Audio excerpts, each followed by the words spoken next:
Je voudrais vous remercier pour cette opportunité qui est donnée à la Fédération de football chaque fois que cela serait nécessaire de donner des informations, parce que ça fait partie aussi de nos obligations régaliennes. Et par rapport à cette double confrontation entre la Guinée et la Namibie, qui se situe d'ailleurs dans le deuxième tour éliminatoire de la Coupe du Monde de la FIFA, Russie 2018, et Zone Afrique, la Fédération, en tenant compte des dispositions réglementaires, mais aussi des directives de la CAF et de la FIFA, a pris toutes les dispositions nécessaires, même si, vous venez de le reconnaître, c'est vraiment une logistique très lourde, une intendance où on n'a pas droit à l'erreur quand on sait que le calendrier international de la FIFA est très contraignant en ce qui concerne ces matchs de qualification, parce que ce calendrier international prévoit une fenêtre, ils appellent ça une fenêtre internationale, qui commence le lundi 9 novembre et qui finit le 17 novembre. Donc les joueurs sont mis à disposition à partir du 9 novembre et ils doivent intégrer leur club au plus tard le 17 pour reprendre les entraînements le 18 au soir.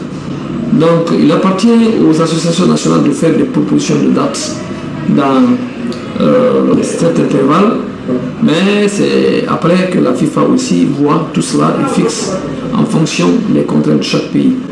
C'est ce qui a fait que la rencontre à Windhoek, qui était proposée par la Fédération namibienne au 13 octobre, a été ramenée par la FIFA au 12 octobre.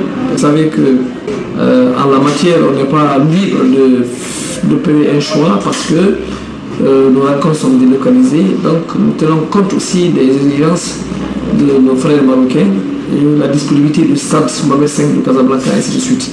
Donc pour tout cela, nous avons fait des études, nous nous sommes réunis et nous avons fait des propositions, n'est-ce pas, à l'encadrement et au ministère des Sports. Il s'agira donc pour la délégation de quitter les domiciles dimanche pour ceux qui, n'est-ce pas, ont joué samedi, et pour ceux qui sont de Conakry, pour rallier Windhoek via Paris et Francfort, parce que vous savez, la Namibie est un pays qui n'a pas assez d'ouverture vers l'ouest, donc c'est pas évident qu'on ait la possibilité d'avoir des connexions d'avion pour Windhoek, sauf s'il faut passer par Johannesburg. Et aujourd'hui, à l'État, c'est difficile de passer par l'Afrique du Sud parce que la situation de la fièvre hémorragique à Ebola fait que les procédures sont très contraignantes et nous nous sommes entendus qu'il fallait faire partir les gens au départ de Paris sur Francfort, parce que Air Namibia fait 2 fois Windhoek-Francfort par jour. Donc nous nous sommes dit tous les jours doivent converger parce que à ce niveau il n'y a pas de regroupement, les joueurs sont libérés à partir du lundi 9 et la rencontre se joue le 12, donc il n'y a pas de regroupement en fait dans un pays avant de rallier Windhoek.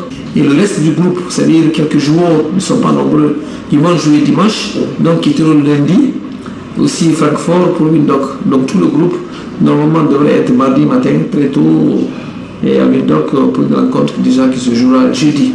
Et là aussi, nous avons examiné la possibilité d'un retour rapide sur Casablanca. Et comme vous le savez, l'agence de voyage vraiment s'est décarcassée parce que les jours sont disséminés un peu partout dans le monde. Il y en a jusqu'aujourd'hui, par exemple, on se débattait pour trouver un itinéraire pour Kondé Sékou qui joue à Donetsk en Ukraine.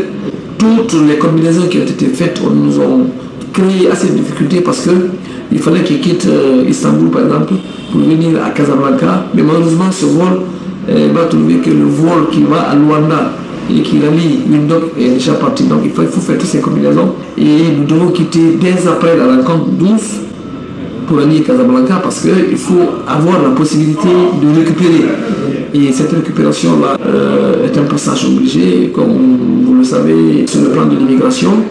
Nous avons dû, n'est-ce pas, concevoir la liste et remplir les formulaires de demande de visa que nous avons envoyés parce que la Namibie n'a pas de représentation diplomatique et consulaire dans notre pays. Nous avons donc soumis les requêtes pour visa à la Fédération namibienne de football qui va entrevoir des démarches pour que la délégation guinéenne ait des visas à l'arrivée à l'aéroport de Windhoek. c'est un cours de visa que j'allais dire. Et dans le même ordre d'idée, nous avons saisi notre homologue namibien pour qu'il nous fournisse, n'est-ce pas, la liste de la délégation et les copies de tous les passeports des joueurs de la délégation namibienne, afin aussi que les autorités chérifiennes puissent déjà se mettre en branle pour trouver des visas de cette délégation pour le Maroc. Justement, pendant les jours, tout le monde a reçu des convocations, mais ça, il y a beaucoup de bruit autour de l'arrivée d'Ibrahim Traoré. Vous êtes la personne la mieux indiquée pour édifier le peuple. Viendra-t-il? Viendra pas? Où en sommes-nous? Quel est son problème? Bien, vous savez que le secrétaire général a des limites dans ce qu'il fait, dans tout ce que l'on fait au niveau de la fédération. Les joueurs sont sélectionnés par le coach qui appelle, qui discute avec les joueurs, qui trouve un terrain d'entente et qui les met sur la liste. Et je pense que c'est ce qui a été fait. Et l'entraîneur Luis Fernandez nous a donc dit qu'il avait eu une entrevue avec Ibrahim Traoré, avec lequel il a discuté de beaucoup de choses et que tout était aplani. Et avant lui, vous savez, la fédération s'était rendue à Paris où encore Razali et Ibrahim Traoré ont été entretenus. Mais si jusqu'à présent les choses ne sont pas apaisées, je pense qu'on souhaite que cela se fasse un autre jour. Mais comme vous le dites, nous-mêmes nous avons des réserves par rapport à cela. Ce qui est évident, à la demande de l'entraîneur, nous avons envoyé la convocation à son club et nous l'avons tenu en personne en copie. Et répondra pas, parce que nous-mêmes nous lisons dans la presse en ligne des déclarations d'Ibrahim Traoré où il émettait des réserves sur sa participation à cette double confrontation. Qu'à cela nous tienne, qu'il vienne, ce serait le souhait de tout le peuple de Guinée, de tous ses fans, parce que c'est une pièce maîtresse au sein de la sélection. Mais si aussi il n'est pas disposé à venir, je pense que ceci ne va pas lever quand même à la sélection de pouvoir affronter la Namibie dans le cadre de ces qualifications-là. Et une équipe nationale ne doit pas encager une autre récit local qui rentre dans l'histoire. Bien, vous faites bien de poser cette question parce que des contraintes certes budgétaires, comme on l'avait dit à l'époque, il y a eu des difficultés d'accompagner cette équipe, mais qu'à cela ne tienne, la fédération s'est levée. J'ai été la personne qui d'ailleurs pris des contacts avec la permission du président et du comité exécutif, avec des personnes de bonne volonté, pour qu'ensemble, comme on le dit, il ne s'agit pas de laisser à l'État tout le travail. Nous avons essayé et nous avons réussi, en espérant que maintenant qu'on s'est qualifié, que les choses vont rentrer dans l'ordre. Et je suis certain que ça va rentrer dans l'ordre parce que c'est une qualification historique.